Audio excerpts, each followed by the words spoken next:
En esta tarde voy a terminar el tema que inicié hace 2 domingos acerca de la voluntad de Dios. Quiero que escuche esto que le voy a leer. De muchas maneras, usted sigue deseando hacer sus propios planes. Actúa como si tuviera que escoger entre muchas cosas, todas las cuales le parecen igualmente importantes. Pero no se ha rendido totalmente a la guía de Dios. Sigue luchando con Dios en cuanto a quién tiene el control. Estas son palabras de Henry Nouwen, un escritor holandés, en un libro titulado La voz interior del amor. Creo, hermanos, que cuando hablamos de la voluntad de Dios, tenemos que mencionar una palabra que nos va a ayudar a entender qué es lo que vivimos cuando se trata de la voluntad de Dios, y la palabra es crisis. La voluntad de Dios en nuestra vida nos genera una crisis. Y de eso es de lo que voy a hablar, de una crisis de fe, una crisis de obediencia. Pero cuando hablamos de crisis, es decir, con el término crisis, ¿qué queremos decir?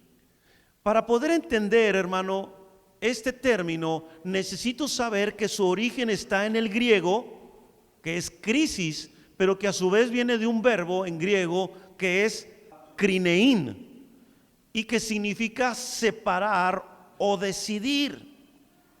Es decir, que la crisis me pone ante una situación o ante una disyuntiva en donde yo debo decidir, en donde yo debo separar para saber qué es lo que tengo que hacer.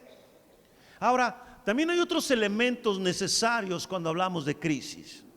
Y los otros elementos necesarios es, hermano, que las crisis por lo general son inesperadas, pero tienen un origen.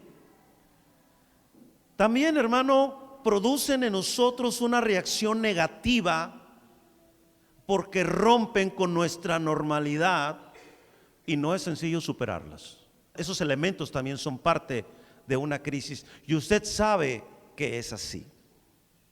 Entonces, hermano, yo quiero hablarte de esto en relación con la fe y la obediencia que tenemos que ver con la voluntad revelada de Dios a nuestras vidas a través de su palabra o a través de algún otro medio que Él nos ha dejado escrito en su palabra, y con ello me refiero quizás a un sueño, quizás a una visión, una palabra profética bien valorada, bien analizada, bien juzgada.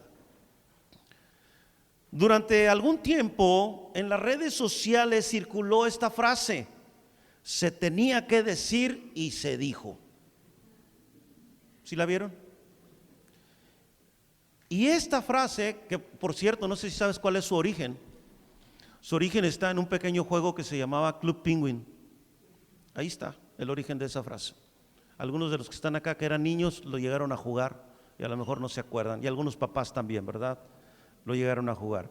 Pero el punto es, hermano, que la frase se llegó a utilizar o se ha llegado a utilizar para decir esas cosas que no queremos decir, para decir eso que resulta complicado y es el equivalente en nuestro lenguaje, algo así como, bueno, te lo voy a decir. Entonces, hermanos, les decía que se convirtió en la frase para justificar aquello que uno no tenía el valor de decir. Y de ahí se arrancaron y un montón de cosas, desde las más ridículas hasta algunas cosas realmente interesantes. Ahora, hermano, realmente lo que yo quiero decirte, porque se tiene que decir y se va a decir, es que nuestra gran tragedia no es que no conozcamos la voluntad de Dios, sino nuestra falta de pasión para conocerla. Actuamos un tanto renuentes a lo que Dios desea que nosotros hagamos.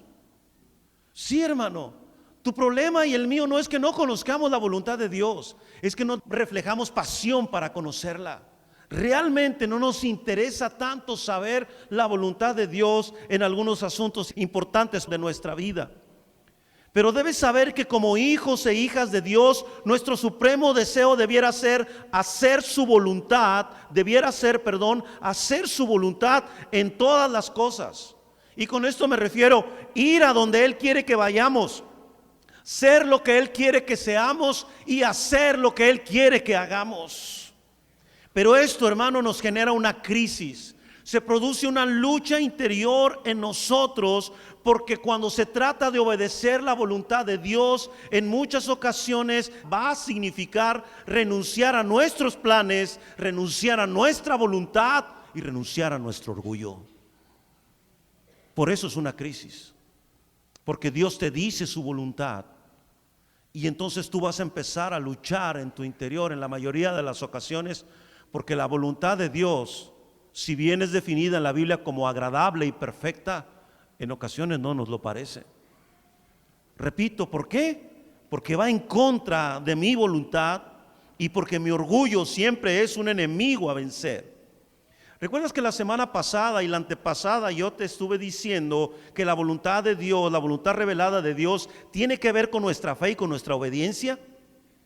Bueno, hermano, lo que pasa es que también la crisis en nuestra vida se genera porque creer lo que Dios nos dice entraña riesgos.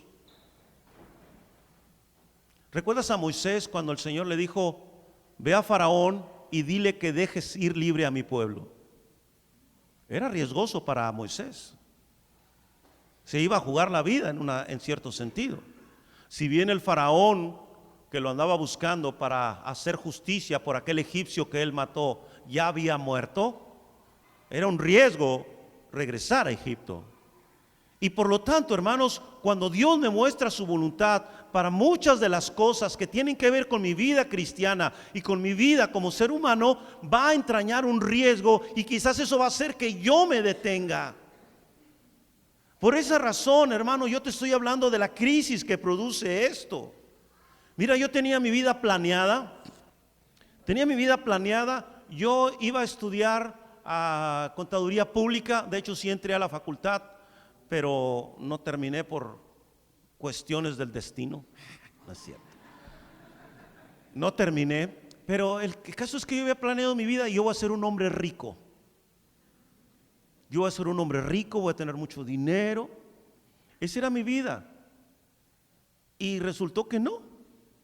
Un día Dios me llamó a ser pastor y no me va mal, no me puedo quejar de eso, pero no soy rico. La verdad es que no lo soy. Me encantaría poder ser rico, pero no lo soy. Entonces un día Dios rompió mi comodidad, arruinó mis planes y me dijo: Jonatán, tú vas a ser pastor. Eso es una crisis, porque dije: espérame Señor, mi plan es ser millonario y tú me dices que sea pastor. Como que no tiene nada que ver una cosa con la otra. Bueno, en aquel tiempo, ahora sí, ¿verdad? Hay quienes se están enriqueciendo de manera ilegítima haciendo mercadería del evangelio, ¿verdad? Desgraciadamente. El punto es, hermano, que así es la voluntad de Dios. Te muestra algo y te va a inquietar. Repito, esta es una crisis. Se trata de creer lo que Dios dijo, y esas cosas en muchas ocasiones entrañan riesgos. Ahora, digo también, hermano, que se requiere fe con respecto a la palabra de Dios, a la voluntad revelada de Dios, y que hay riesgo porque muchas veces su plan perfecto para nosotros no lo sabemos con exactitud, o no lo entendemos, a dónde nos está llevando el Señor. Yo no sé cuántas veces te has topado con esa realidad. Señor, ¿a dónde me llevas? ¿Por qué estás permitiendo todo esto en mi vida? O sea, ¿de qué se tratan todas estas cosas que yo estoy viviendo? ¿Cuál es tu plan, Señor, en medio de todo esto? Y creo que muchos de ustedes se han topado con esto, pero así es la voluntad de Dios. Y por eso se requiere fe. Se requiere que tú creas eso que decimos nosotros: Él sabe lo que hace. Él sabe a dónde te está llevando. No necesitan que comprendas todas las cosas, sino que confíes en que Dios te está guiando en lo que estás haciendo. Entonces, hermano, la voluntad revelada de Dios también me va a generar eso. Dios sabe lo que es mejor para nosotros. Él sabe por dónde guiarme, Él sabe qué permite y sabe que no va a permitir.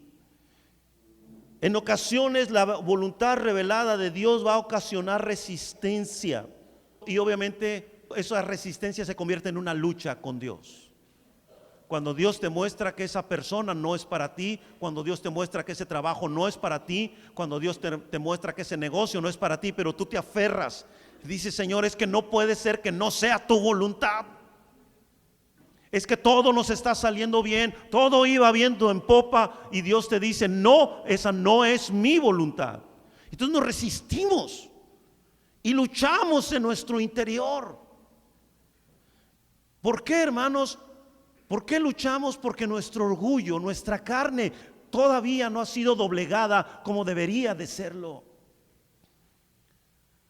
Amamos a Dios, yo no digo que no amemos a Dios, amamos al Señor y sinceramente le cantamos y le rendimos adoración y decimos como esta tarde, cuán grande es Dios. Sí, hermano, todo eso, pero cuando Dios se para frente a mí y me dice, esta es mi voluntad, yo experimento algo en mi interior y no necesariamente es gozo.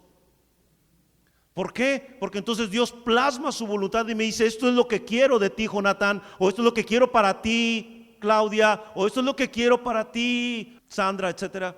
Y eso te va a confrontar y va a decir, a ver, espérame, Señor, pero es que mi plan era otro. Sí, pero yo tengo un plan para ti. Entonces, hermano, se trata de que nosotros entendamos esto. Lo leí por ahí. La voluntad de Dios es buena, aunque pases por momentos difíciles. Es agradable, aunque te cause dolor. Y es perfecta, aunque pienses que todo ha sucedido por error. Y quise darte primero esta reflexión, hermano, para que podamos ir comprendiendo hacia dónde vamos con la voluntad de Dios, hacia dónde tenemos que ir con la voluntad de Dios. Entonces, no se sorprenda si en algún momento, muchachos, hermanos, no se sorprendan si en algún momento Dios arruina sus planes. Así es su voluntad. Por eso mucha gente se decepciona de Dios y tienden a abandonarlo. No, es que yo no creí que Dios, o yo creí que Dios iba. Sí, hermano, pero sus planes son otros. ¿Has visto ese pasaje en Isaías que dice, mis pensamientos no son los tuyos? Y con eso está diciendo Dios, ¿sabes qué? Te excedo por mucho, vas a tener que confiar en mí. Mis pensamientos no son los tuyos, ni mis caminos son tus caminos. Tienes que aprender a confiar y a depender de mí y de lo que mi palabra te dice. Y hablando de crisis, vamos a ver dos personajes que enfrentaron crisis de fe y crisis de obediencia para ir ampliando esto. Vamos a la palabra de Dios. Abra su Biblia en el libro de Jonás. Libro de Jonás es uno de los profetas menores.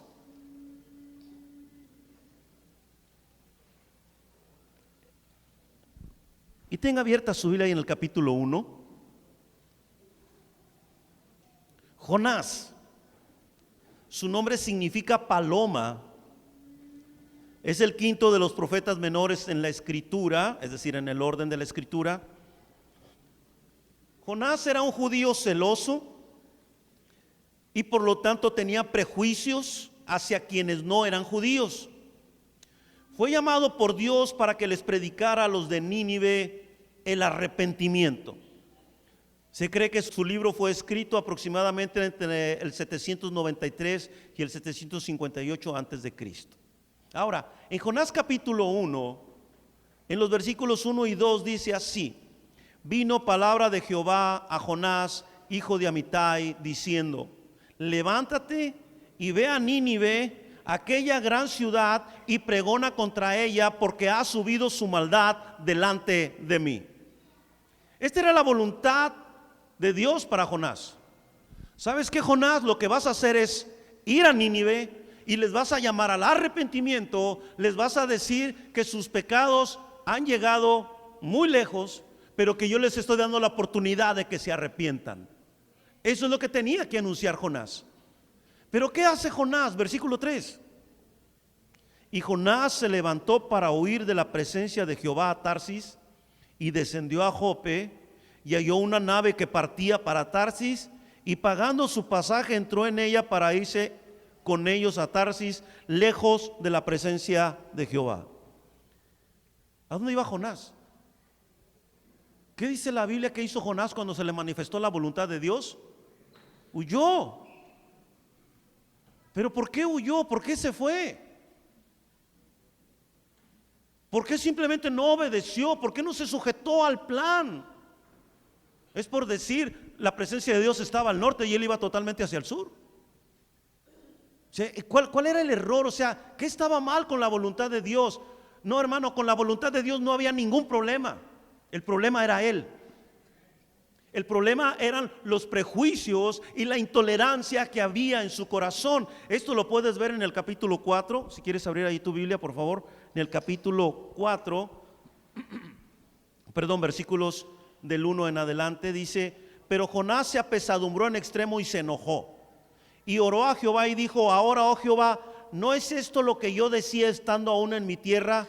Por eso me apresuré a huir a Tarsis, porque sabía yo que tú eres Dios clemente y piadoso, tardo en enojarte y de gran misericordia, y que te arrepientes del mal. Ahora pues, oh Jehová, te ruego que me quites la vida, porque mejor me es la muerte que la vida. Vaya que era intolerante, ¿eh? Y no a la lactosa, a la voluntad de Dios y a la gente. Lo que le está diciendo es: Dios, me fui a Tarsis porque yo sabía que si les predicaba el arrepentimiento, ellos se iban a arrepentir, porque yo sé que tú eres un Dios misericordioso. Y llega a tal extremo Jonás que le dice: mejor mátame, es decir, quítame la vida. No es que él se quisiera suicidar, él le dijo a Dios: tú quítame la vida, detén mi existir. Porque para él era demasiado ver a un Dios que estaba perdonando a un pueblo gentil como los ninivitas, y él decía: yo no quiero que los perdones. Vamos, Jonás era tremendo. Ese fue el problema de Jonás, esa fue su crisis. Lo que está diciendo Jonás es: no lo hago porque tengo mis propias ideas de cómo deberían ser las cosas, aunque sé cómo eres tú. Y es este punto, hermano, el mismo de Jonás, con el que tú y yo luchamos, porque nos hemos hecho ideas, hemos construido conceptos, y muchos de ellos, hermanos, los construimos no basados en la Biblia, ni basados en quién es Dios. Así que, hermano, eso se convierte en un estorbo para nosotros.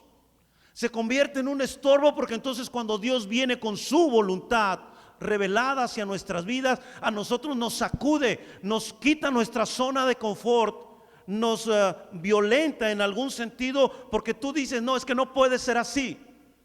Sé que tú eres así, Señor, pero sabes que yo tengo otra idea. Yo creo que las cosas pueden hacerse de otra manera. No creo, Señor, que eso pueda estar tan mal. Y entonces, hermano, nosotros reflejamos que tenemos una idea de cómo queremos que sea nuestra vida, cómo queremos que sea nuestro futuro. Tenemos sueños, tenemos metas personales, pero como lo dije hace unos momentos, lo malo es que en muchas de esas cosas no tomamos en cuenta a Dios. Mira, déjame platicarte lo feo que se siente que no te tomen en cuenta. Voy a decir algo muy personal. Una chica que fue mi novia, por favor, es solo una anécdota. Un día yo estábamos platicando y ella me empezó a hablar de todos sus planes. Y me dijo: no, cuando termine la escuela yo me voy a ir a Francia, y luego de Francia me voy a ir a no sé dónde. Y le siguió, y le siguió, y le siguió. Y yo estaba viendo. Dije: ¿y yo? O sea, ¿en qué momento entro yo en ese plan? Y le dije, ¿y yo? Y me dijo, y se quedó callada y me vio. Le dijo: sí es cierto, ¿verdad? Obvio no me casé con ella, ¿verdad? Digo, si no entraba en sus planes, ¿para qué? ¿Sí? Se hubiera preferido que me dijeran algo así como le dijeron a alguien: yo te quiero mucho como a un amigo, pero no que me hubieran así puesto de lado. Es que, hermano, yo quiero preguntarte: ¿en dónde entra Dios en tu plan? ¿Es el rescatista? O sea, te va a rescatar porque el plan no va a funcionar, y entonces va a decir: Señor, ahora sí ayúdame, sácame de esto porque me metí en un problema muy grande. ¿O es realmente el que está guiando el plan? Y nosotros pudiéramos evitarnos mucho dolor y pudiéramos evitarnos mucho tiempo de desvelo y de oración, y no digo que esté mal. El problema es, hermano, que el asunto se nos viene abajo, y es cuando empezamos a orar y empezamos a decirle: Señor, sálvame. Señor, ayúdame. ¿Por qué? Porque construimos un plan, estamos construyendo una vida, estamos haciendo las cosas y no estamos tomando en cuenta a Dios. Así que, hermano, al no ser las cosas como nosotros las planeamos y Dios viene y nos muestra su voluntad, entramos en una crisis de obediencia y reaccionamos como Jonás, porque Dios nos dice lo que realmente Él quiere. Te platico otra cosa que estaba platicando con mi hijo Josué y con mi esposa el otro día. Cuando yo estaba en la universidad, en la facultad, yo estaba jugando, yo estaba en el equipo de fútbol americano. Y había una posición en el fútbol americano que a mí me encantaba. La posición era jugar de ala cerrada. Quienes saben de fútbol americano saben de qué se trata, ¿verdad? Y yo estaba enamorado de esa posición. Yo no jugaba en esa posición, yo era defensivo, así que mi posición era otra. Y yo recuerdo, hermanos, que cuando les decía a mi hijo, todavía recuerdo cuando el coach, que era un tipo grandote y ancho, se paró frente a mí y me dijo: Jonathan, la próxima temporada vas a jugar de ala cerrada. Y yo llegué soñado a la casa, llegué flotando y dije: fabuloso, el próximo año. Pero terminé en el seminario. Dios me arruinó el plan. Nunca jugué de ala cerrada. Y ahorita te voy a decir la segunda parte, por qué te digo que pasó eso. Ahorita te voy a contar otra parte de eso. ¿Sabes, amado hermano? El asunto es que luego, cuando Dios nos muestra su voluntad, buscamos justificantes para no hacer lo que Él quiere.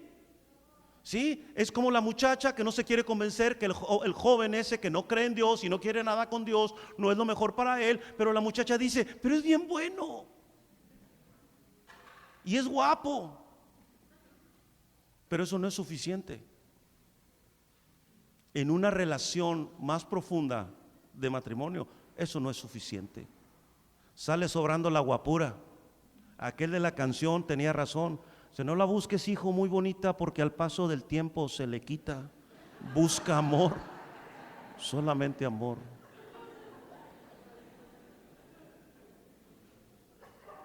Entonces, hermano, volviendo a mi punto, es que nosotros, repito, buscamos justificantes. Tratamos de decir que todo está bien, o nos ponemos más espirituales y nos adentramos al síndrome de Gedeón. ¿Y sabe cuál es el síndrome de Gedeón? Que Gedeón, cuando Dios le muestra su voluntad, él le dice: yo te escogí para que vayas y traigas libertad a mi pueblo. Y aquel cuate se puso: bueno, Señor, voy a poner un vellón, y si aparece mojado nada más el vellón, entonces. Y luego: Señor, permíteme un poquito más. Señor, ahora que no aparezca mojado el vellón. Hermanos, ¿qué nos pasa? O sea, no se trata de eso. Si Dios me está hablando, ¿qué cuestiono? Es su voluntad, es lo que Él quiere hacer en mi vida, es lo que Él quiere hacer de mi vida. Y a final de cuentas, en ocasiones tú le vas a preguntar y Él te va a responder. Y en ocasiones, aunque no le preguntes, Él te va a decir: esta es mi voluntad para tu vida. Y habremos no de escoger obedecer, sino de simplemente obedecer. ¿Sabes que Jonás, como ya lo leímos, se negó a obedecer la voluntad de Dios, y aunque huyó, Dios lo persiguió? Y eso me encanta, porque Jonás huía de la presencia de Dios, pero no puedes huir de Dios jamás. Tarde o temprano Él te recuerda su voluntad, y en ocasiones te va a poner obstáculos para que reacciones. Va a privarte de cosas, va a hacer que algo no funcione, va a hacer que una bomba estalle, va a hacer que el asunto no vaya por donde tú quieres. ¿Sabes que después de que el coach me dijo ese asunto de que yo iba a jugar de ala cerrada, yo estaba muy contento y empecé a ir a entrenar? Los entrenamientos empezaban ahí enero, febrero, y yo estaba yendo a entrenar, pero yo sabía que la voluntad de Dios no era esa. En esos mismos días el director del seminario me habló y me dijo: Jonathan, ¿cuándo te esperamos? Porque él sabía que yo tenía un llamado. Y yo le dije: en agosto, hermano. Y nomás lo dije así para salir del paso. ¿Sí? Tiempo después, la rondalla, cántico nuevo, de esta amada iglesia de Chapultepec tuvo un accidente y en uno de los carros que se accidentados iba yo. Y lo primero que concluye es, ¿sabes qué? No puedes huir de la voluntad. Tiempo después el director me volvió a hablar y me dijo, Jonathan, ¿ya? Y dije, sí, hermano, ya estoy listo. No regresé a los entrenamientos y entré al seminario. Me puso el obstáculo necesario para que yo reaccionara y entendiera cuál era su voluntad y que no podía resistirme, que no hacía bien en resistirme. Entonces, hermano, se da cuenta cómo nos genera crisis el saber la voluntad de Dios. Pero no tenga temor, es su voluntad. Y si es su voluntad, hermano, todo va a estar bien. Aunque de momento no le parezca y aunque de momento le zarandeen, ¿cómo decir? Me movieron el tapete, el cuarto y la cama, o sea, todo. Pero permita que así sea, para que Dios sea honrado, para que Dios sea glorificado. Dios nunca dejará de recordarnos su voluntad, nunca. ¿Sabes cuándo terminó la lucha con la voluntad de Dios de Jonás? Cuando obedeció. Todavía batalló un poquito, pero al final tuvo que terminar rindiéndose a lo que Dios quería. ¿Sabes cuándo va a terminar tu lucha con la voluntad de Dios? Cuando obedezcas. Es cuando va a concluir. Cuando entiendas que tienes que rendirte y decirle, Señor, si eso es lo que quieres, adelante. Que se haga tu voluntad. Y a veces va a doler mucho y a veces te va a arrancar las lágrimas, pero a la vuelta de los años vas a comprobar simplemente que fue lo mejor que te pudo haber sucedido. Hay un segundo personaje en la Biblia del que quiero hablarte y es Sara. Sara, la esposa de Abraham. Sara es una mujer impresionante. Y quiero que abra su Biblia en el libro de Génesis, por favor. Ella tuvo una crisis de fe muy fuerte. Capítulo 18 de Génesis. Vamos a leer algo que está allí que creo que tú debes haber leído antes o por lo menos escuchado. Y quiero que veas lo que dice en el versículo 9. Abraham y Sara reciben la visita de tres personajes misteriosos, que en una palabra sabemos que es Dios. No puedo meterme en muchos detalles acerca de eso, solamente quiero decirte que Dios de alguna manera en forma humana, no necesariamente humano, pero tomando una similitud humana, se presenta a Abraham y a Sara. Versículo 9. Y le dijeron, ¿dónde está Sara tu mujer? Y él respondió, aquí en la tienda. Entonces dijo, de cierto volveré a ti, y según el tiempo de la vida, he aquí que Sara tu mujer tendrá un hijo. Y luego lea lo siguiente. Y Sara escuchaba a la puerta de la tienda que estaba detrás de él. Y Abraham y Sara eran viejos, de edad avanzada, y a Sara le había cesado ya la costumbre de las mujeres. Deténgase un momento, esto es maravilloso. Una mujer escuchando detrás de la puerta siempre es maravilloso. Mira, Dios está hablando con Abraham y le está revelando su voluntad. Ya le había dicho anteriormente que iba a tener un hijo, pero ahora es muy directo y le dice, Abraham, Sara va a tener un hijo conforme al tiempo de la vida, es decir, en el hecho de embarazarte, de esperar 9 meses, etcétera, ella va a tener un hijo. Y cuando dice que Sara escuchaba, quiere decir que ella estaba también interesada en participar de la visita de estas personas, pero obviamente las mujeres, por la posición que en aquel tiempo ocupaban, no le era permitido estar ahí en la plática, así que ella estaba escuchando. Pero nota que la Biblia dice, lo acabamos de leer, que Sara ya era de edad avanzada, que los dos eran viejos, que a Sara le había cesado ya la costumbre de las mujeres. Creo que las mujeres entienden bien esa frase. Pero luego también, si tú pudieras leer lo que dice el capítulo 16, versículo 2 de Génesis, ahí dice que Sara era estéril. O sea que ya de por sí las cosas venían mal, me refiero, ella era estéril, y si hubiera habido alguna oportunidad, ¿verdad? Si no hubiera sido estéril, simplemente su cuerpo ya no generaba lo necesario para poder quedar embarazada, porque la costumbre de las mujeres le había cesado. Ahora, cuando ella escucha que van a tener un hijo, mira el versículo 12, se rió pues Sara entre sí diciendo: después que he envejecido tendré deleite, siendo también mi señor ya viejo. Esa parte hay que quitarla, ¿verdad? Nomás dejarlo primero. O sea, lo que está diciendo Sara es, cuando dice que Sara se rió, no quiere decir que se burló. Eso téngalo presente, no está diciendo que se burló. Lo que está diciendo es que le parece tan sorprendente lo que está escuchando, o sea, que le suena como a una locura. Es como si quieras, o sea, ¿en serio? O sea, no, por favor, o sea, eso no es cierto. Yo ahorita en esta condición y viendo que Abraham y yo ya estamos entrados en edad, yo embarazada, por favor, o sea, cuéntenme otra porque esa no me la creo. Sara se rió porque le costaba creer que podía ser realidad eso. De hecho, ella, la primera vez que se les anuncia que van a tener familia, ¿te acuerdas? Ahí en el capítulo 16 mismo le dice a Abraham, le dice: oye, ¿sabes qué? Yo soy estéril, yo nunca te voy a dar hijos, mejor llégate a mi concubina.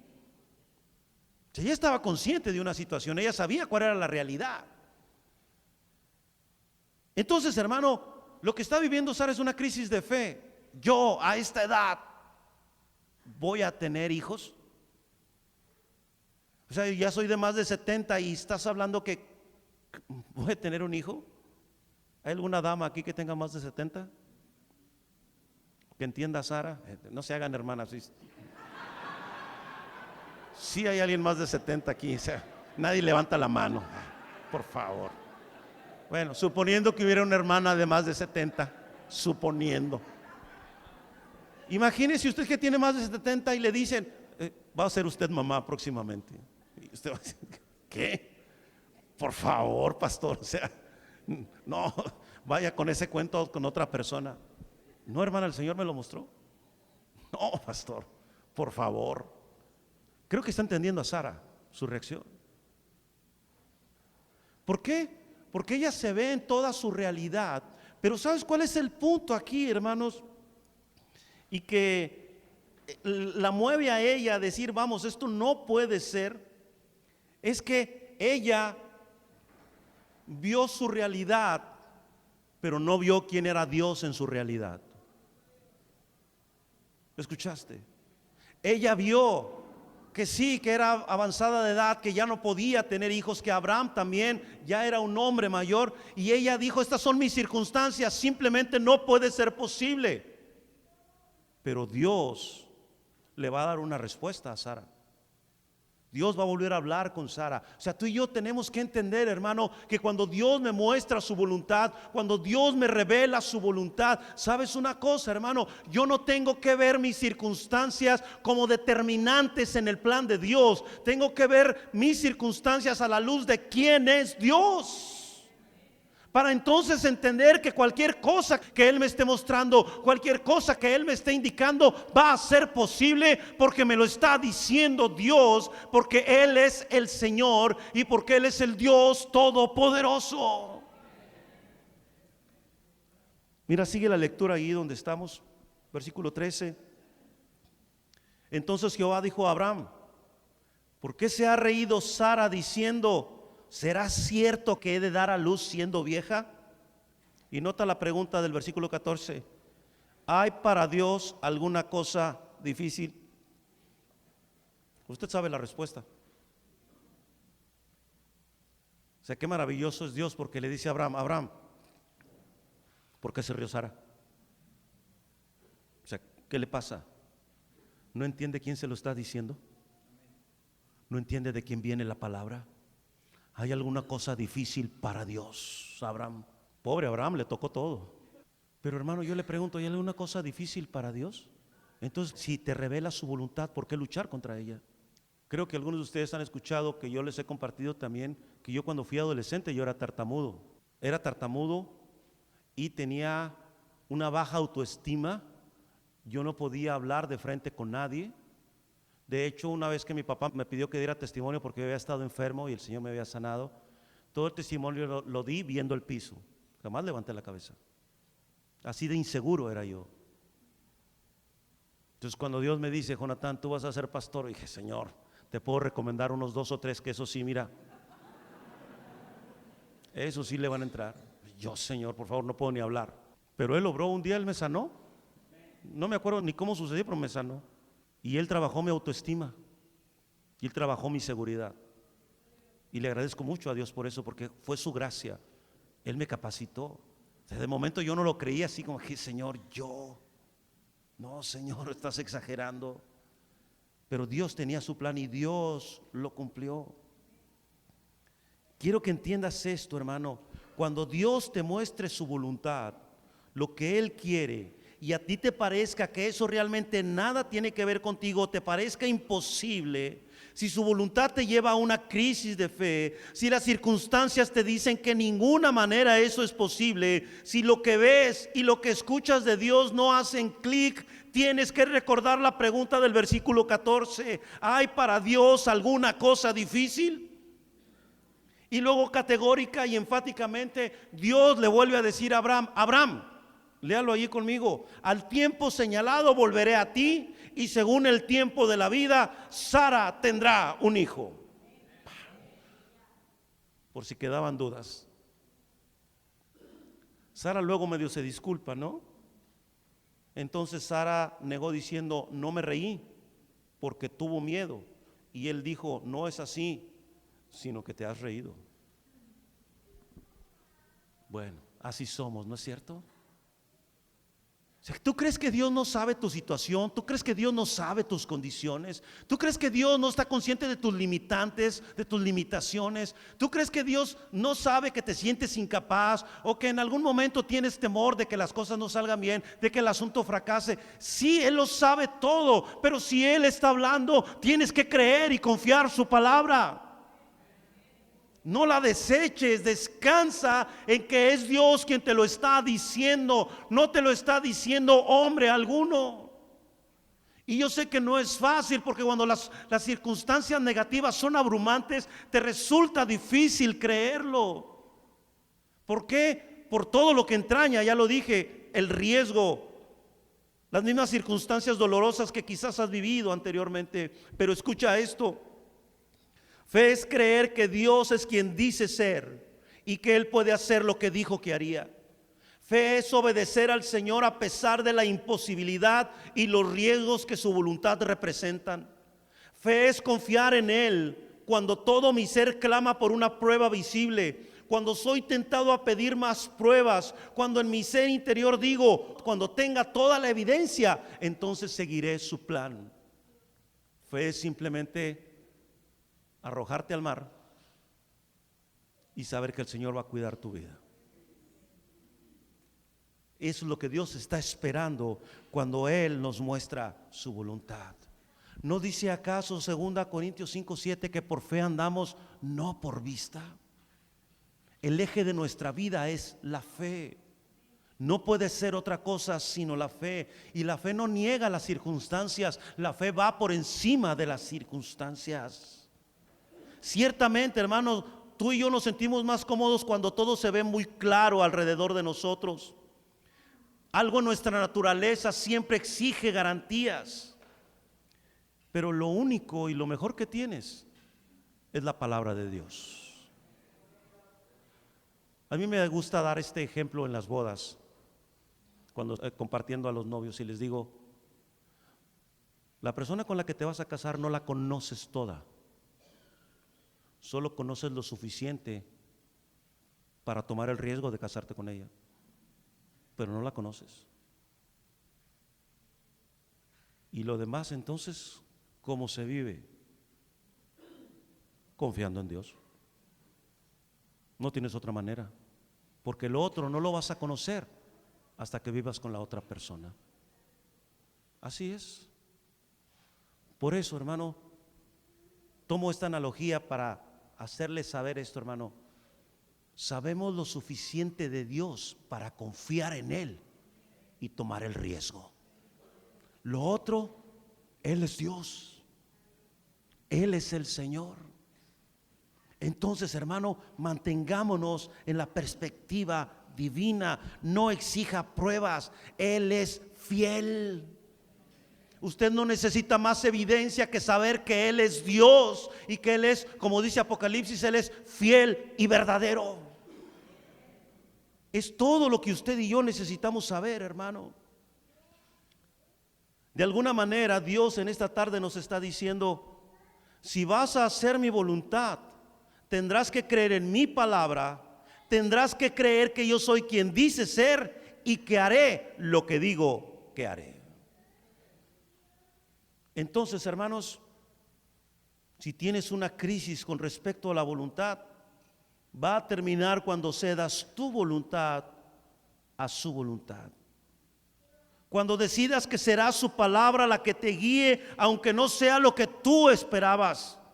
Cuando decidas correr el riesgo, aunque todo eso implique dolor e implique tiempo de tristeza, pero sabrás que detrás de todo está Dios y puedes descansar en eso. Así es la voluntad de Dios. Y sabes, amado hermano, y con esto termino, con el paso de los años, más de 30 años de pastor ya, la voluntad de Dios para mi vida siempre me ha asombrado. Siempre me deja asombrado por las cosas que Él hace y cómo las hace. No puedo decir que ha sido fácil. Ha habido momentos extraordinariamente complicados y difíciles, pero Dios siempre ha sido bueno. Y eso me asombra y me da paz. ¿Sabes que una vez oré recién que mi padre enfermó de cáncer y que terminó esa primera etapa de cáncer, porque mi padre tuvo cáncer en 2 etapas prácticamente continuas? Pero yo recuerdo que una noche estaba orando y le decía: Señor, ya no quiero volver a vivir esto, ya no quiero pasar por esto, no quiero, Señor, volver a experimentar esto, no quiero volver a sentir esto. Y meses después, todo lo que le pedí que no quería, eso era lo que estaba viviendo. Pero me sostuvo. Me sostuvo. Así es Dios. Y me asombra, porque ahora miro hacia atrás y digo: Señor, ha sido toda una aventura. Gracias por todo, Señor. Por los tragos amargos, por los momentos difíciles, por los momentos en que pataleé, por el día en que pensé en darte la espalda y dejarlo todo. Gracias, Señor. Gracias. Porque todo ha valido la pena. Todo ha sido glorioso ahora. No sé qué hay para mí más adelante, pero hasta aquí ha sido maravilloso. Y no creo que más adelante se ponga peor. Será más glorioso. Esta leve tribulación momentánea produce en nosotros un cada vez más excelente y eterno peso de gloria. No luches con su voluntad. Ríndete ya. Deja que te vuelva a asombrar. Deja que te vuelva a manifestar a ti y que descanses. ¿Quieres ponerte de pie, por favor? Y cierra tus ojos. Quizás sea una situación de familia en la que necesitas saber su voluntad, o en la que Dios ya te mostró su voluntad. Quizás sea una situación de trabajo. Cualquiera que sea la situación económica, personal, yo creo que Dios ya te ha hablado. Y yo te digo que si tú cedes tu voluntad a su voluntad, vas a terminar asombrado de lo que Dios puede hacer. Cuando Sara, cuando Abraham simplemente decidieron creer que Dios lo podía hacer, abrazaron un hijo y Dios levantó una gran nación, su pueblo amado, su pueblo escogido, Israel. Y de ese uno, de ese casi ya viejo, como dice Romanos, de uno casi muerto, Dios hizo algo grande. y podemos verlo hasta este día, hasta este tiempo, hasta esta tarde. Así que deja que el Dios glorioso, deja que el Dios maravilloso te asombre con su voluntad, que es agradable, que es perfecta y que es exactamente lo que tú necesitas como su hija y como su hijo. Señor, asómbranos, asómbranos, Dios. En tu voluntad perfecta y soberana enviaste a Jesucristo a morir por nosotros, y eso hoy nos asombra.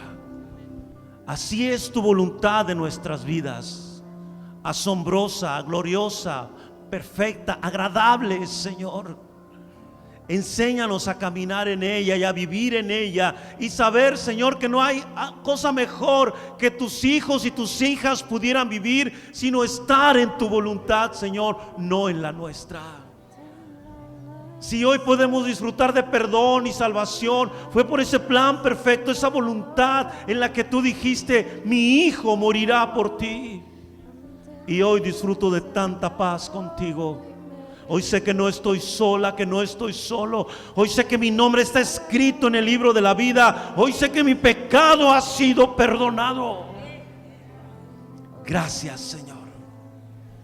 Gracias por ello.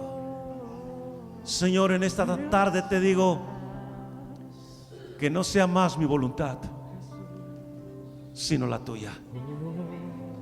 Que no sea más yo, Señor, sino que seas tú. Lo entienda o no, Señor, me agrade o no, Señor, pero si es tu voluntad, entonces es lo mejor para mí. Me rindo, Señor. Como Jesús en aquella noche, te digo: hágase tu voluntad.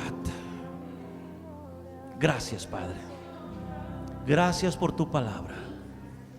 Que el amor de Dios, que sobrepasa todo entendimiento, que la gracia redentora y salvadora de Jesucristo y la comunión del Espíritu sean con cada uno de nosotros hoy y siempre. Amén, Señor, y amén.